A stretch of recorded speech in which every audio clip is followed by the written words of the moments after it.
The 2021 Endurance E-Racing World Championship Round 2, Film Volt 12 Hours of Silverstone, is brought to you in partnership with ESTV, Leak Gaming, SimLab, Motorvision.tv, Global Flix, Racing for Green, and AMD Ryzen Radeon.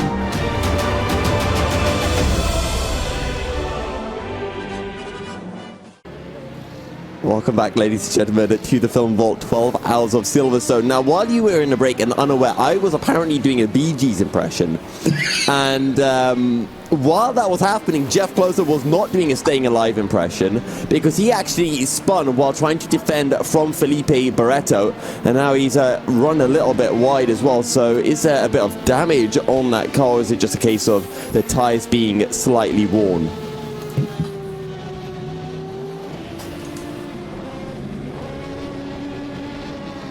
Yeah, I mean, it's just, there was massive dramas. We had two of the LMP2 cars going side by side, and one of them, I think, actually has spun out, if memory serves me correctly there, Yusuf. Was that the number 999, was it, I think, possibly? Couldn't really make out to be... It was the 999 of Jeff Closer that had that spin, and has another moment as well, heading down into Beckett. So Jeff Closer really struggling at the moment. Yeah, it's not been a great run for them at the minute, and in many respects that's how difficult it can be from what has happened. So that's a big drama for somebody else again, but that's in the first hour and a half. I mean, we'll now take you through what is actually happening, a rundown of what the running orders are respectively in the classes. So Martin Hemmingsen from PinSim Drillers Esports leads the hypercar class by over 22 seconds ahead of Omicron Sim Racing's Thomas Garcia. We saw that the number 10 started from P28 and within half an hour had gotten up to the back bumper of Thomas Garcia. Marcel Sinsik from Vargas Sim Racing, number 117 LMP2 class car, still leads the way and has around about a 33-second gap over the number 15. That is Juice's Motorsport Club's turn lower. With Max Scholten from the Fair Racing team, Dutch entry in the 334, rounding out the top three. It was about 10 seconds ahead of the number 22 of Mugen Sim Racing's David Kalosai. Then we go to GTE. It's still very much up front and centre for the number 54 of Musto GD Esports, Daniele Primavera in the number 54 BMW M8 GTE. And is around about 10 seconds ahead of the number 45 DIS SR Lab in second position. Also, we had that massive moment for Jordi San Andres in the number 51 WOSR iZone Performance Porsche 911 GTE that hit the barriers, having exited stage left and coming out of Aintree and going onto the hangar straight heading towards Stowe Corner. So they're still running in P3. GT3, it is now being still led by the winners from Indianapolis a month ago, the number 717 of Nikolai Beruskov in the 717 Unison racing car. They've got the 404 of the Glam Racing Aston Martin of Lee Russell, with Morten Egersen from the Danish Racing Crew in the number 13, rounding out the top three. Yeah, seeing a lot of progress, and good to see as well Jordi San Andres not having any damage on that 51 iZone Performance, WOSR iZone Performance car, and he's actually slowly closing in. I was going to say he's been closing in onto the P2 man, which is DIS, but DIS have actually just jumped on into the pits for their first pit stop of the race. Yep, so now we're coming into that time here, Yusuf, where the pit stops are going to be ultra crucial. It's also going to depend on how quickly the teams do react to all the other opportunistic undercuts and overcuts that we may have here at the Film Vault 12 Hours. A big warm welcome once again to our viewers on Amazon Fire, Roku, and of course Esports TV. So a big thank you to you all, and also for those watching on the relevant streams on YouTube, on Facebook, a big thank you to you all for joining in for what is the second round out of 6 out of the 2021 GTR 24H Endurance E-Racing World Championship. Yeah, and round 2 has already kicked off with a bang. We've seen some fantastic moves, some fantastic climbs up the order, not least from Martin Hemmingsen, but also from the number 17 of Timotej Andonovski, who has moved up into P6 in the LMP2 class. And now we're seeing Matthias Pedersen right on the heels of Jeff Closer in that 999 car that we saw not too long ago, spinning through turn... Actually, I think it was spinning through turn 2. And here comes Matthias Pedersen. Has a little look down the inside, but we'll have to back out of it. Yeah, sometimes it's not worth putting the move up the inside, because then what can then happen is that really puts you on the back bumper there, Yusuf, because going into a move and then deciding to back out of it, the driver will have definitely thought of thinking, well, hang on a second, I need to really sort of think this through, and you've got a split second to react. So the driver will, if they decide to go for the gap, they could have done a Danny Rick and licked the stamp and sent it. However, that was a very good idea to just sort of like bide their time, wait for the opportunity to present itself, and then if they were a bit closer, could have got the move, could have got it done without any contact. Yeah, and with endurance racing, you've got a lot of time to bide your time. You don't need to send it straight away. You're not Martin Hemmingsen, and you don't need to climb up the field in an instant. And I'm sure Matthias Pedersen is well aware. And for now, he's just slotting in behind. He knows that he's a quicker driver, and he can see the mistakes that's being made by the Abstinio Force Polonia car. And he's just looking at one way, looking at the other, just waiting for, as you mentioned, Alex, that mistake to come through. Yeah, that is very much the case, and the drivers will need to be on their A game with that. They've got to have their eyeballs on stalks, Yusuf, because one wrong move, it can cause absolute bedlam for the team, especially when they have to... Speaking of a wrong move, Matthias Pedersen just made a mistake into Magnus and Beckett and finds himself now 3.8 seconds behind Jeff Closer. That's how quickly, when you're going through the fastest part of the circuit, Yusuf, it is not easy. These drivers are going to be battling away tooth and nail, and they've got to, as I said, they've got to have their A game about them. They've got to make sure that they manage to conserve the tyres, manage the fuel regulation that they've got to mandate throughout the 12 hours. And if someone's slightly off, like that mistake there for Pedersen, that can make all the difference for the strategy calls, because the teams will have to adapt it on the fly. And if the rain comes, that's going to be another different proposition altogether. Yeah, we'll not want to be in the position of the race of any team's race engineers or strategists once that rain does start to come down. There's going to be a lot of decisions that need to be made, not least just from the engineers, but from the drivers as well, to give in that accurate information of when they want to switch over tyres, you know, having that good idea of how the track is evolving and knowing when those slick tyres will no longer be usable in the wet conditions. Well, I think someone's going to possibly have, if you've got these sort of sense of feel like Jenson Button had back in, say, for instance, the 2011 Canadian Grand Prix, prime example of that. That's where it can make all the difference. If they know when that level is, to really change from slicks to wet tyres, that's going to make all the difference. Yeah, and we could be seeing drivers, you know, gaining in excess of a minute, really, if they get the strategy absolutely right, versus someone who gets the strategy wrong and pits at the wrong time for a new set of slicks, only to pit a few laps later. But we'll have to wait for that when the rain does come down. For now, though, it seems like things have brightened up just a little bit here in Silverstone. And we are seeing Matthias Pedersen closing back in onto Jeff Closer, now 1.5 seconds behind, having, I think he's gained about 2 seconds on this lap. Yeah, also interestingly enough that David Kalasai is not too far behind turn lower, but then also Roland Zux in the number 95 car is also trying to close, and that is a battle for position. That is effectively for third place in LMP2.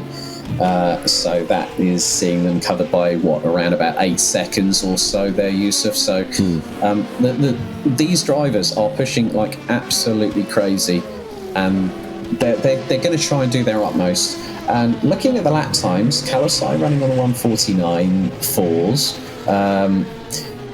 You've then got turn lower having a 1:51.8. That's a bit of a difficult lap there for the or the number 15. Roland Zux is running in the 1:47s on his last lap around the circuit here at Silverstone.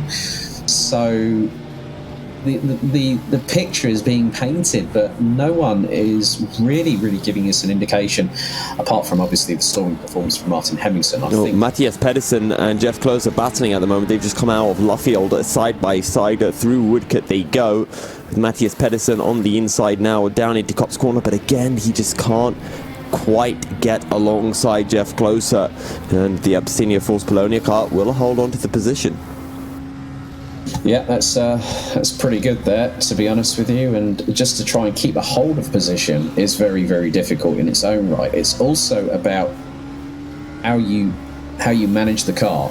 You know, is it feeling 100% set in its ways? Is there something that's causing an imbalance? Is there something that you don't know quite what's going on? But then it's down to that driver communicating it with the team, saying, look guys, I've got a slight bit of a problem. Are we on the wrong compound? Do we need to put more fuel in the car to help lower the centre of gravity down to ensure that we have the optimum traction on the asphalt here at Silverstone? Is that going to make the difference? Is that going to gain us that extra 1/10, 2/10, 3/10 that we need to make our strategy work? And it will be down to the driver to relay that to the team, and the team will constantly be on the radio just making sure they're going to say, they'll be spotting for them as well, like who's up ahead. Have they got backmarker traffic? Is that going to cause an aero imbalance? Is that going to make the car feel a little bit more skittish when you're literally going full throttle down the Hangar Straight or the Wellington Straight into Stowe or into Brooklands respectively? You don't know how that is going to pan out for that driver, and that can make all the difference. The team, they're constantly... Here comes David Kolaksai up the inside into Stowe of a turn lower. This is the battle for P3 that you were talking about, Alex. And Tone Lower is not going to let this one go. He has looked to try to defend it, but David Kolaksai just too quick and up into P3. And now we can try to hunt down Max Scholten in second place. Yeah, but you've got to watch out for Roland Zux there. Roland Zux is not that far behind. He's closed whilst those two were battling over P3 in class, with Kolaksai making the move on Lower. What that has allowed is Roland Zux. Okay, look at the lap times. 1:48.5 for Kolaksai, 1:50.1 for turn lower, a 1:47.9 for Roland Zux. Zux is coming rather quickly, and the thing is that he could have that opportunity where he's going to have that chance to get that move done, and turn lower could fall another position in, I think, probably the next few moments of this race. Yeah, it's going to be coming through, and you'd presume it'd be happening in the next couple of laps. Roland Zux already within a second of turn lower, who has dropped to 1.5 seconds behind David Kolaksai. Make that 2 seconds now. Turn lower really seeming to struggle. I just wonder if he's just got maybe a bit too much tyre wear and is unable to just keep that car on the track as much as he would like, and unable to find the grip that he would like. Matthias Pedersen still on the back of Jeff Closer, but we're going to be keeping an eye on this battle as down into Maggis. That would be an audacious place for Roland Zux to find a move.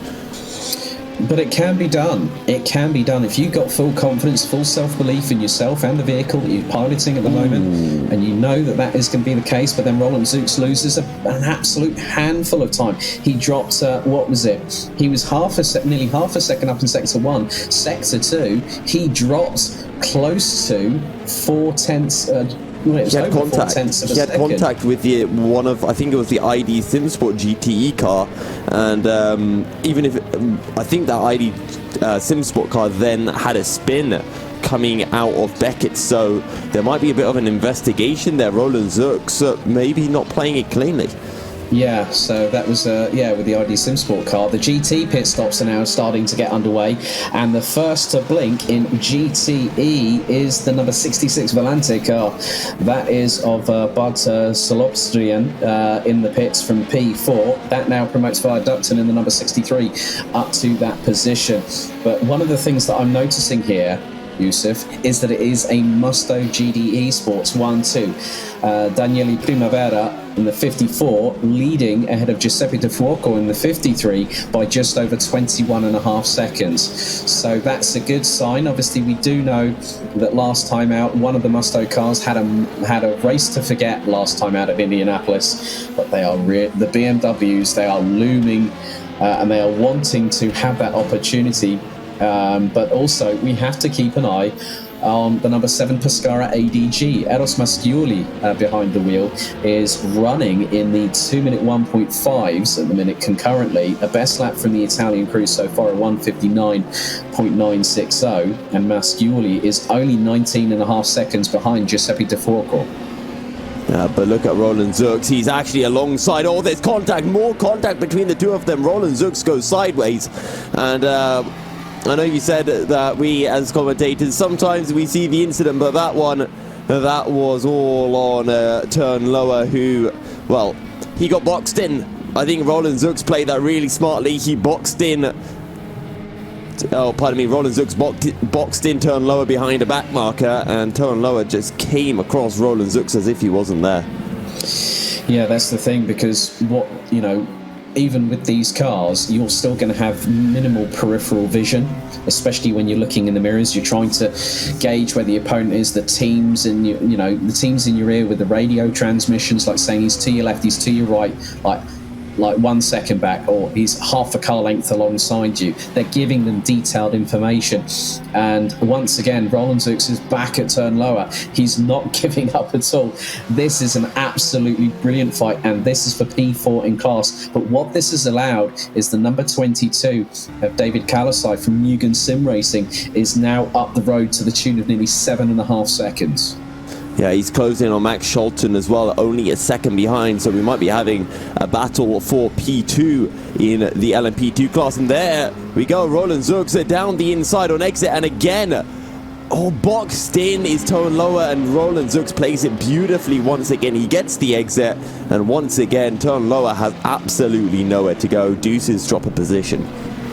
Yeah, to be honest with you, it is the junior team, as Nick Newcomb admitted to me in an interview earlier on this week, which you can find on our dedicated YouTube channel.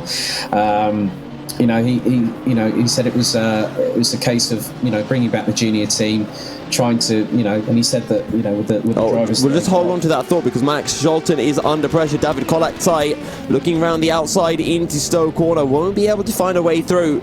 But this battle is really starting to heat up now, Alex. Yeah, light the tyres and stoke the fires, as they say. This is brilliant. I mean, Kalasai from Mugen Sim Racing, they have done a fantastic job. I mean, Kalasai has been like an absolute soldier. He's just got on with the job at hand, and being just less than 0.2 of a second, he's getting closer and closer as time goes by. And I think that Max Scholten now feels the pressure, and as they say, if you can't stand the heat, get out of the kitchen. Or in this case, it's an LMP2 prototype. Yep. And absolutely fantastic stuff from David Kolaczai. Also, Timotej Andonovski in the number 17 is close up to turn lower, and Roland Zux, courtesy of their battling. Roland Zux now 11.5 seconds behind David Kolaczai. Remember, he was pretty much on the back, so this battling between between Roland Zux and turn lower has cost him, in excess of 8 seconds. And Timotej Andonovski, I'm sure, will be looking for a way through and up to P4 in just a few minutes' time, really. Yeah, I've just noticed that Daniele Primavera has now pitted. Also has the number 63 Valadukton car. So Giuseppe De Fuoco in the number 53 Musto car now leads the way ahead of Pescara ADG's number 7 Corvette C8R of Eros Masciuli. And the good thing is that De Fuoco seems to be on a longer strat call in comparison with Primavera. So that's going to be rather interesting. How quick De Fuoco can wind up that BMW's running in the low 2 minutes on that last lap, and in comparison with Masciuli was just under 6/10 slower on that last lap, and De Fuoco did a 32.6 in sector 1, Masciuli a 33.1. So 32.6 versus 33.1. That's a half-second gain for the leading car in GTE at the moment, and he's up by over half a tenth in sector 2. So Giuseppe De Fuoco keeping that lead at around 16 seconds at the moment, with Masciuli trying to respond.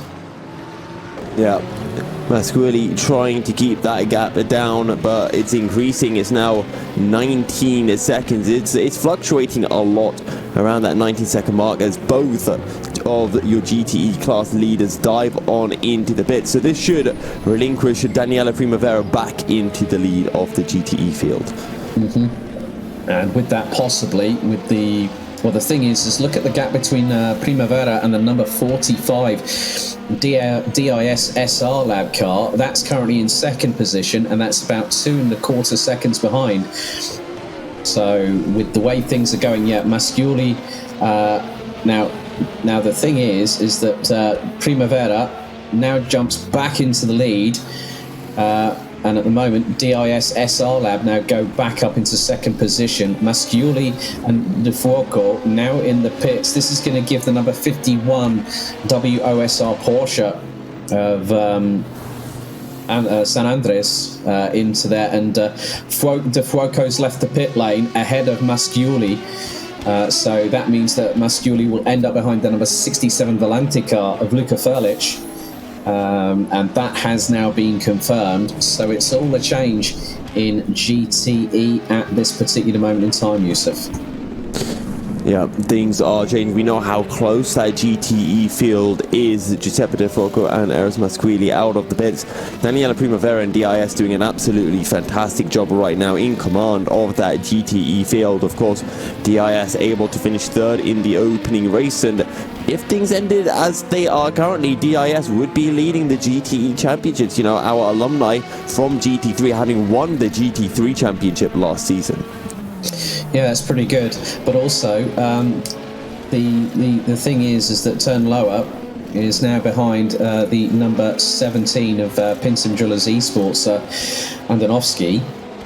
So Turn Lower is dropping a little bit. He was about half a second behind. He's just over a second behind the number 17 LMP2 car. So I think, again, this is going to be another learning experience for Deuce's Motorsport Club.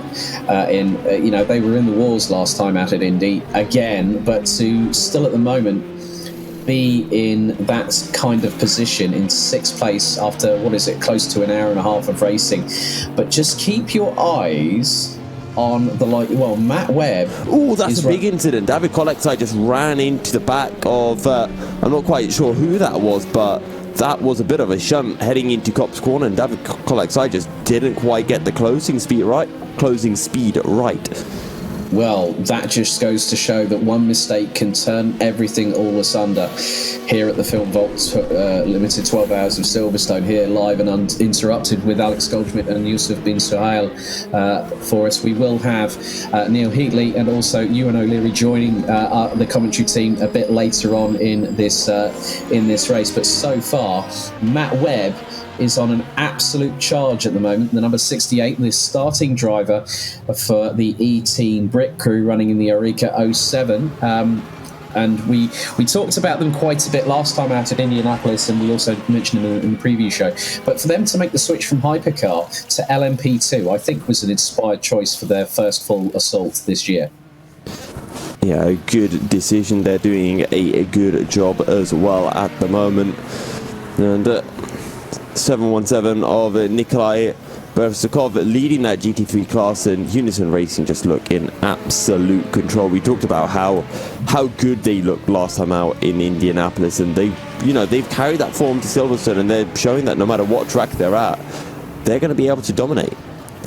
Yeah, I mean, to be honest with you, we have to keep an eye on Mugen Sim Racing. Hungary's Adam Cereja is behind the wheel of that McLaren, and he's only 6 seconds behind. But keep your eyes on the number 404 of Glam Racing's Lee Russell, who's taken the opening stint. We saw that Callum Wilson took the opening stint back at Indianapolis last time out and really put the car into a prime position before dramas befell the crew. A few penalties thrown the 404's way. But also with the pit stops, it's going to be a case of, we had the moments for, like, say, Zol Pribek, not Zol Pribek, it was Volta Polezny for the GTE Juice's car last time out. And looks like there is an investigation being underway at Race Control. We just had a notification that car number 57 has That's had Ramada Motorsport. has had contact with the number 32 of B32 Racing before completing an overtake. So that looks to be investigated. I would hazard a guess that there is a possible penalty coming for the number 57 there, and that is the Ramada Motorsports car. Yeah, so not the incident that I saw in Ducats, but another one that has happened off screen. And we'll have to wait and see what the steward's verdict is on the incident. But for now, we are 1.5 hours into the race. And with that, we're going to be heading into a new commercial break. So, ladies and gents, stay tuned. We'll be back for more action from the Film Vault 12 Hours of Silverstone momentarily. The 2021 Endurance E-Racing World Championship Round 2, Film Vault 12 Hours of Silverstone, is brought to you in partnership with ESTV, Leak Gaming, SimLab, MotorVision.tv, Global Flix, Racing for Green, and AMD Ryzen Radeon.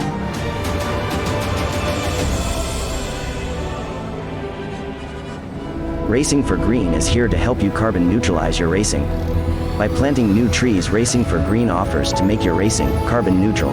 We already have the calculations, contacts, infrastructure, deals and solutions ready for you to easily buy carbon neutral laps on any racetrack. It doesn't matter if you are a racing fan, team owner, driver, sponsor or partner.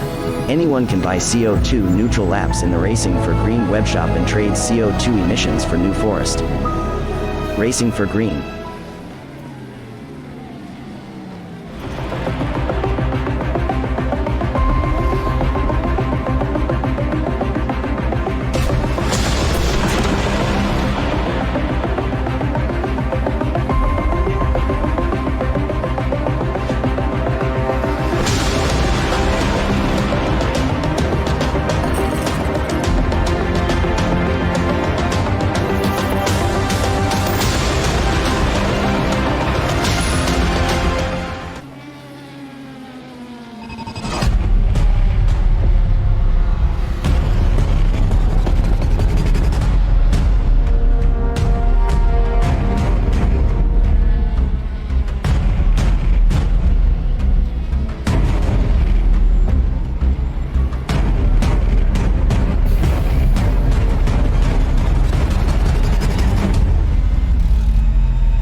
So welcome back to the continuing coverage of the Film Vault 12 Hours of Silverstone here on GTR 24H. My name's Alex Goldschmidt. I'll be joined briefly once again by Yusuf bin Suhail. And at the moment, the pit stop phases are going through. Max Scholten in the 334 from Fair Racing Team. Roland Zooks in the 95, also in the pits, and also the number 17 LMP. And that is the Drillers Esports car. So effectively, Hemmingson now has a comfortable lead of around about 38 or so seconds ahead of Omicron Sim Racing's Thomas Garcia. more drivers as now Marcel Sinsik from the Varga Sim Racing 117 LMP2 class leader now pits, and reliably I was informed that it seems that the LMP2 cars are going on around about 21 laps per tank of fuel, so they are burning it up quite considerably. Jeroen Kwiekel now takes the helm of the number 17 Drillers eSports car, so this is going to now promote quite a few drivers up the respective order. So at the moment that is still happening. David Kalosai has now set a personal best in sector number 1 with a 28.982. So Sinsik in the pits, and drivers now really doing their level best. And leaders at the moment in the respective classes, Marcel Sinsik still leads in LMP2.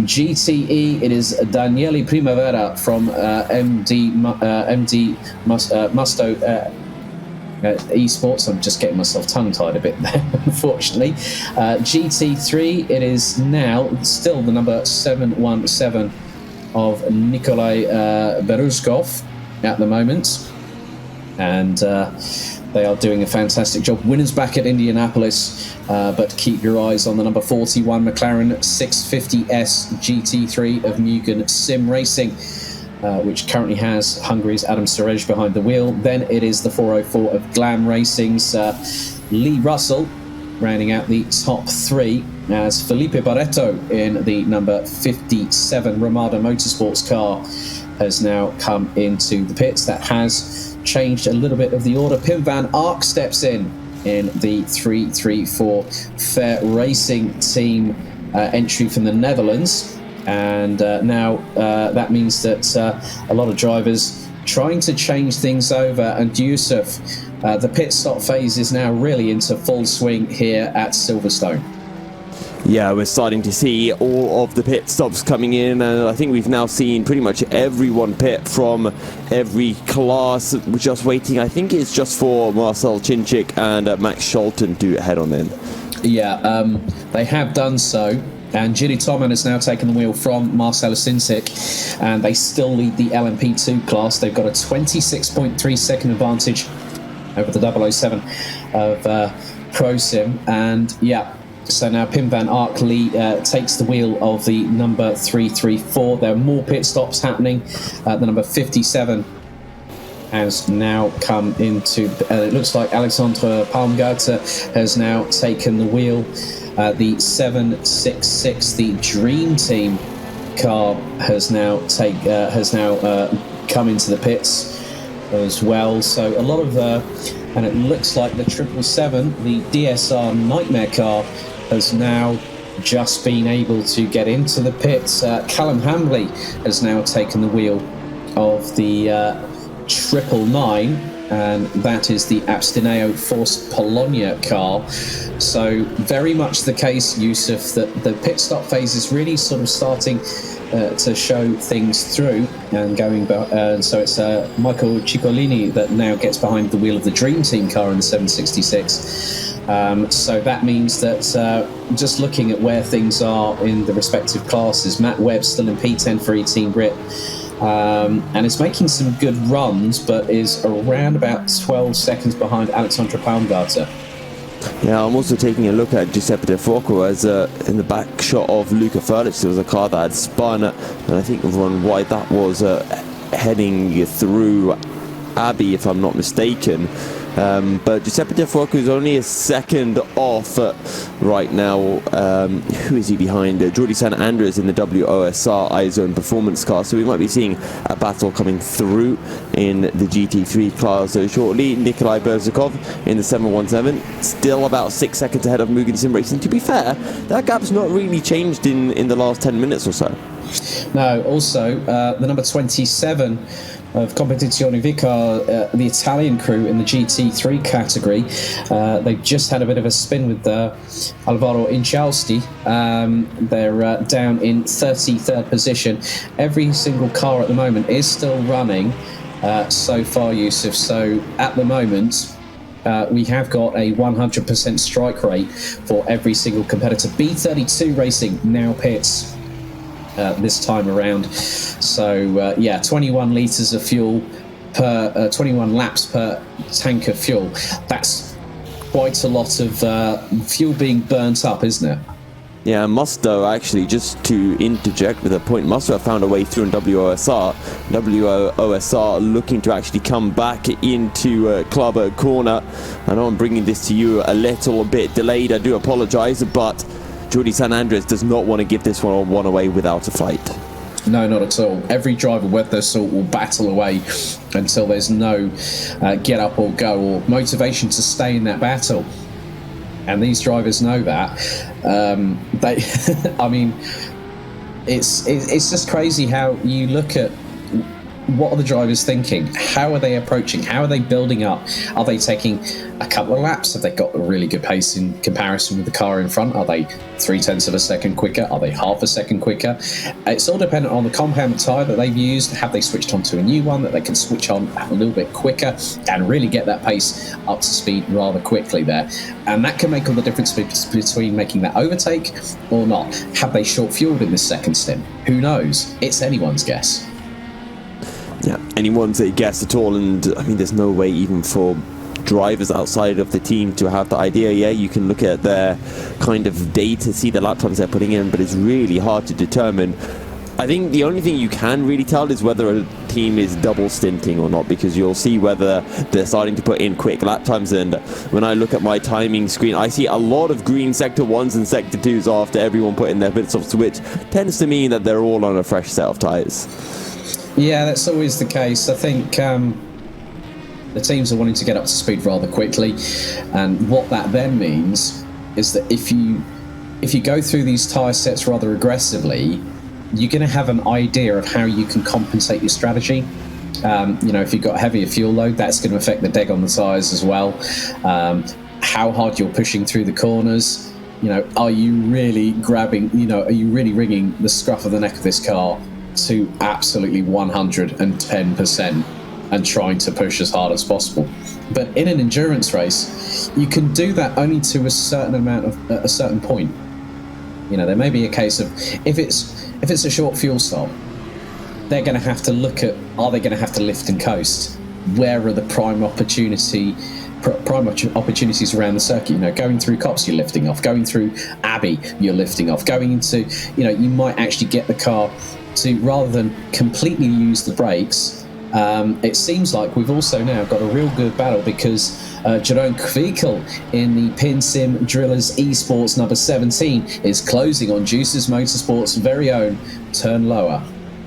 Yeah, and back markers coming into play once again. We saw Turn Lower getting boxed in, which is what effectively cost him that position when he tried to keep it was Roland Zux behind, but Roland able to get through. And Roland, I'm not sure if actually he's currently third or second in the LMP2 class, and whether he was able to find a way past Max Scholten. Yeah, Max Scholten handed over to Pim van Ark, so I think the 334 might have jumped them in the pits. That could be very much another part of the strategy call that drivers and teams really need to sort of have their A game worked out on. And I'm just looking at the gaps. I mean, Roland Zux is running a little bit quicker than Pim van Ark, and has gone 0.9 of a second quicker in sector 2. And that's on a very quick part of the circuit. And to have that amount of, the gap's now down to around 3.6 seconds between what is 4th and 5th in the LMP2 class. And,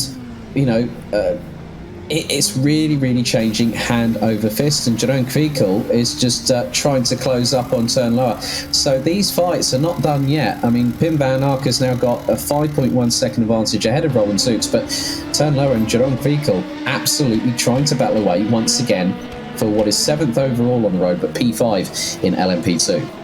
Yeah, they've been keeping this battle going for quite a while, and don't forget this is,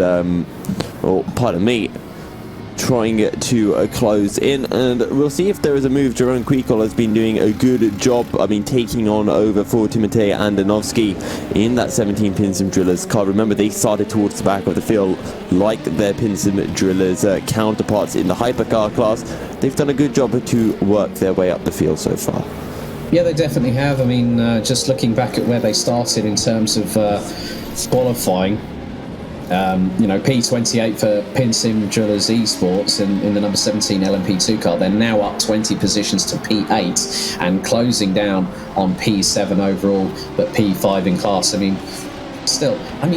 Let's turn our attention back to the top tier class hypercar. Martin Hemmingsen has been absolutely romping away with it at the moment. A 46.5 second advantage ahead of Thomas Garcia from Omicron Sim Racing. I think really having that amount of gap, that is going to give them quite easily a pit stop in hand right about now, because Hemmingsen, he can just literally pull away. He was, Yusuf, nearly half a second quicker on their last lap. And Garcia is starting to respond a little bit. In the last sector, he actually took a second out of Hemmingsen.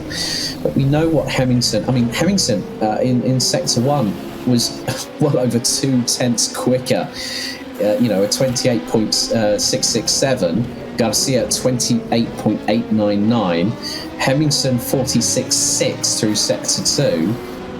And you know what the funny thing is that you can have the fastest lap of the race, but if you're not the fastest out there, you're going to have a major problem if you can't, you can literally be fast out of the gates like we saw with Garcia. He set that within the first 10 minutes of the race. And now that Hemmingsen, once they get Cynic in the car, that could be game over very early on in this race in hypercar class. Yeah, and don't forget, there are points that go over to fastest laps of the race, and we are expecting rain to be coming down later on today.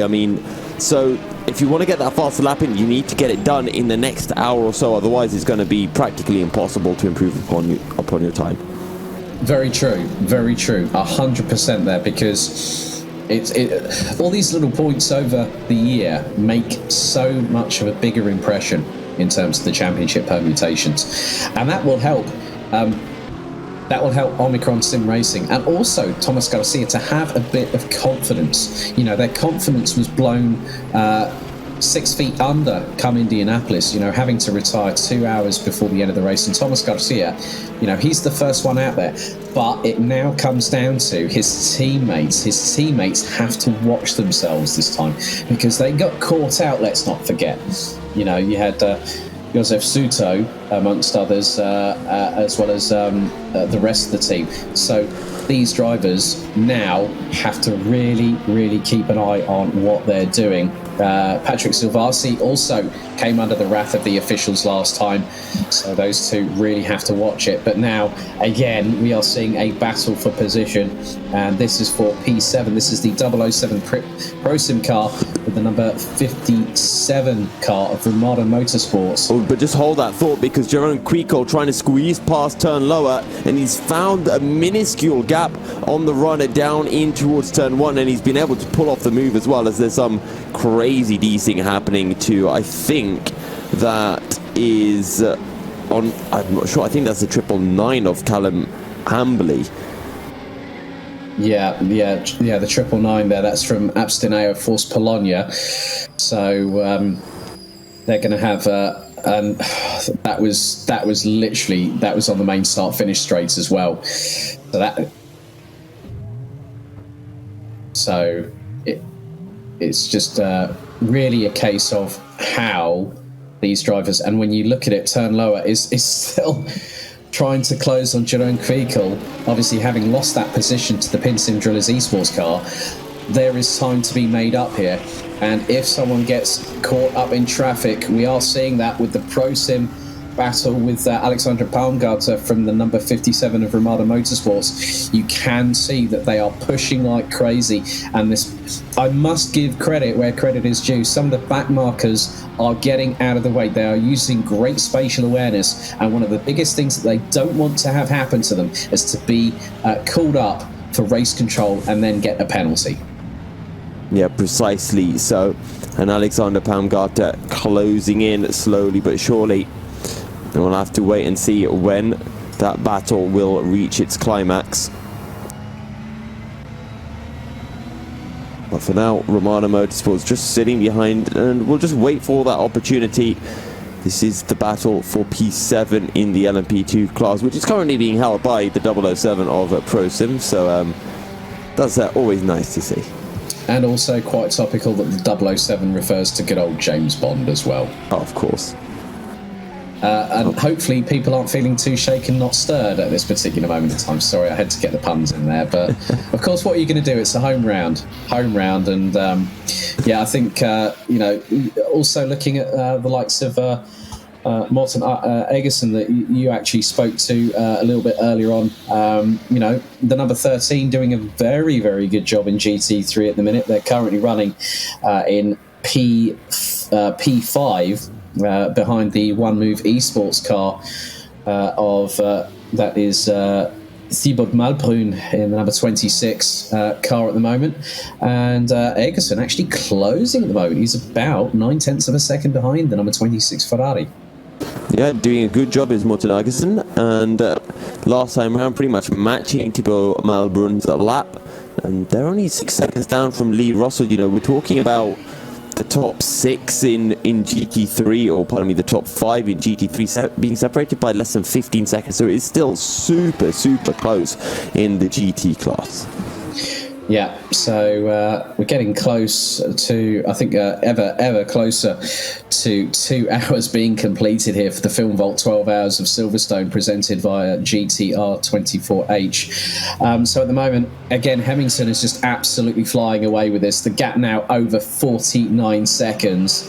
But Garcia has started to respond now, Yusuf. He's up to the last lap for the number 80 Omicron Sim Racing McLaren Senna GTR was a 1 minute 46.0. Julia Toman for Vargas Sim Racing, they have a gap of nearly a minute back to number 22 of Mugen Sim Racing's David Kalosai, with Pim Van Ark for the number 334 Fair Racing team, who have pretty much fairly been getting on with the job at hand.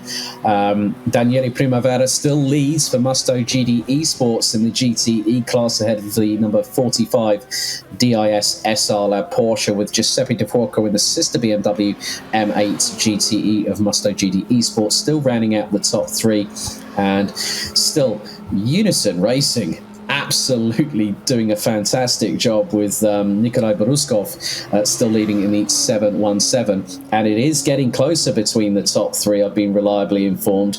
Whoa, hold the phone. Lee Russell on a charge.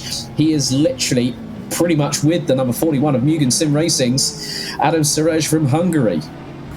Yeah, right on his tail is Adam Serej, or pardon me, is Lee Russell. And that is a glamour from Musto. Oh, pardon me. Yeah, that is the Musto car, the 53, I believe, right on the back of Lee Russell, who is currently 1.9 seconds behind Adam Serej, unless my timings are mistaken.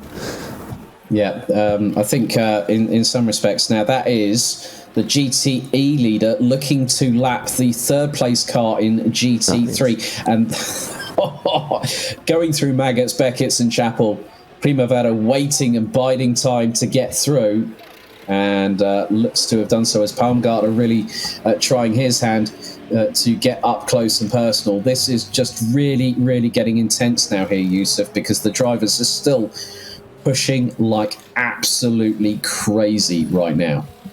Yeah, and as we talked about, they're on fresh tyres. They can use these tyres to push to try to close in. Alexander Palmgarter just a tenth behind, right on the back of the Pro Sim car, as Ramada Motorsports look to climb further and further up the order. And let's see if they can gain one extra spot. Battle for P7 in the LMP2 class. As Ramada Motorsport runs a little bit wide, doesn't cost them too much time. It means that they can get well out of the way of one of the McLaren GT3 cars. Yeah, again, it's negotiation of backmarker traffic. We said about this before at Indianapolis. It's coming to the fore here, and it's just like seeing how these cars are responding, Yusuf, to obviously the backmarker traffic up ahead. Obviously who they're contesting with at that particular moment in time. It is still open season, and these drivers are going to be still pushing like crazy. I cannot believe still that there is close to just over 10 hours of racing remaining here, and no one's giving up, no one's holding back either, no one's sandbagging. That's the biggest thing. And, fastest laps in the respective classes so far is Garcia for Omicron Sim Racing in Hypercar.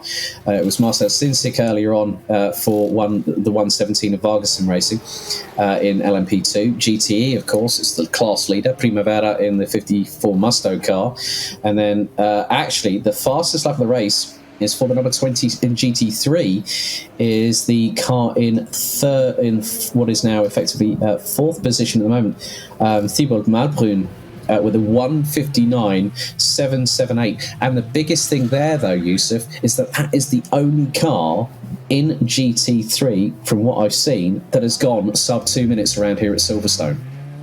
Yeah, it's a very impressive lap in the GT class to get under 2 minutes. Of course, most drivers have their, in the GTE and GT...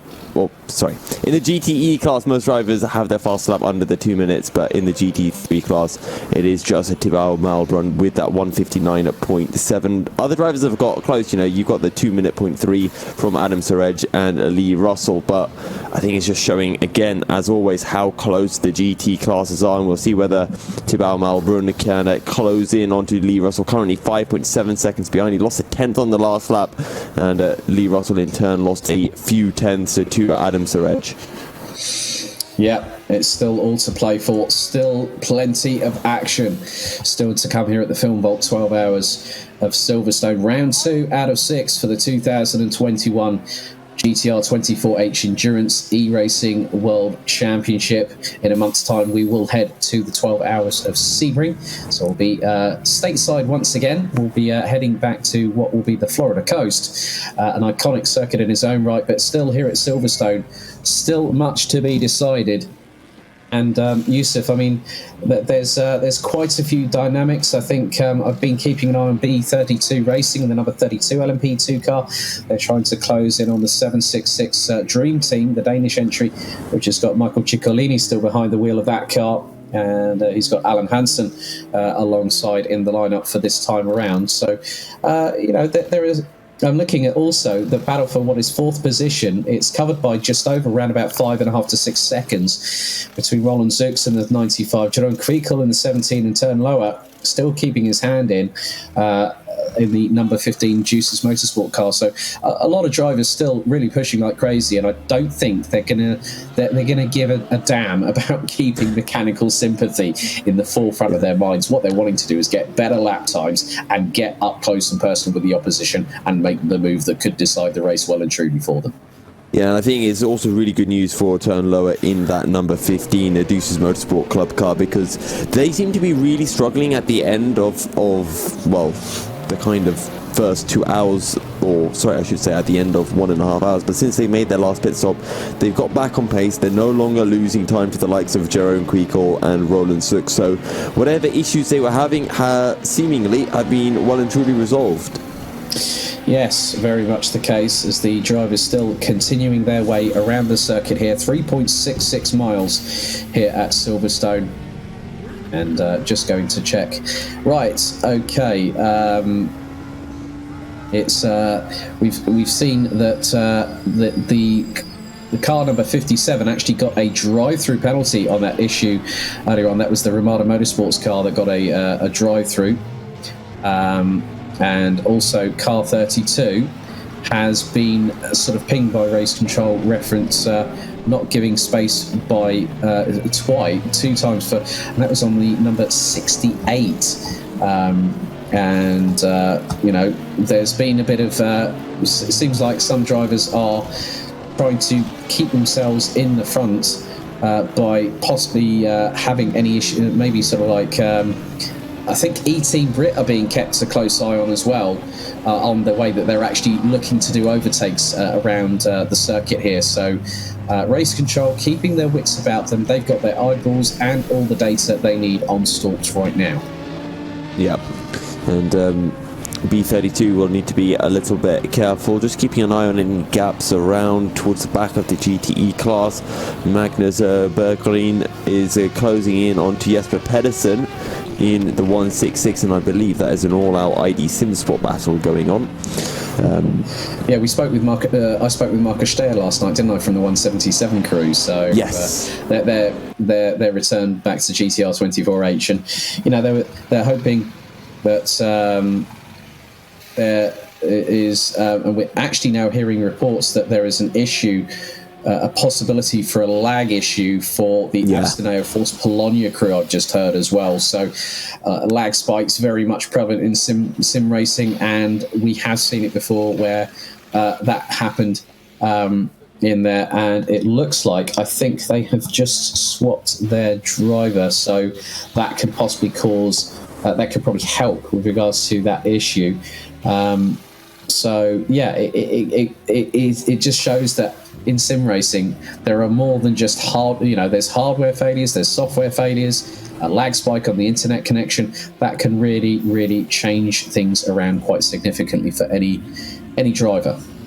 And we actually saw what happened to the 999 of the Astoneo Force Polonia car. It was happening through Club Corner. We saw them run wide, and then the car went through the barrier, disappeared for about 5 seconds before returning to the track in a rather destroyed state. And now that they've switched drivers, it seems that those lag issues have been sorted out. So whoever was at the wheel of the 999 car before, hopefully can get that sorted before their next stint. Yeah, that would have been in the 999. That would have been, I think that was Callum. I think that was. I'm trying to remember his surname, to be completely honest with you, off the top of my head, because we do try and keep an eye on. Because thank you very much to Ewan O'Leary, who's actually doing some spotting for us at the moment. Callum Hambley, that was behind the wheel of the 999 car. Yep. And it looks like, Yusuf, that we are going to be going to a brief commercial break very shortly. Yeah, we will be. We've got, just a reminder to those viewing, make sure to stay tuned, because Alexander Palmgart's still right on the back of the ProSim car, and Jerome Quickel now within a second of Roland Zux in the battle for P4 in the LMP2 field. The 2021 Endurance E-Racing World Championship Round 2, FilmVolt 12 Hours of Silverstone, is brought to you in partnership with ESTV, Leak Gaming, SimLab, Motorvision.tv, Global Flix, Racing for Green, and AMD Ryzen Radeon.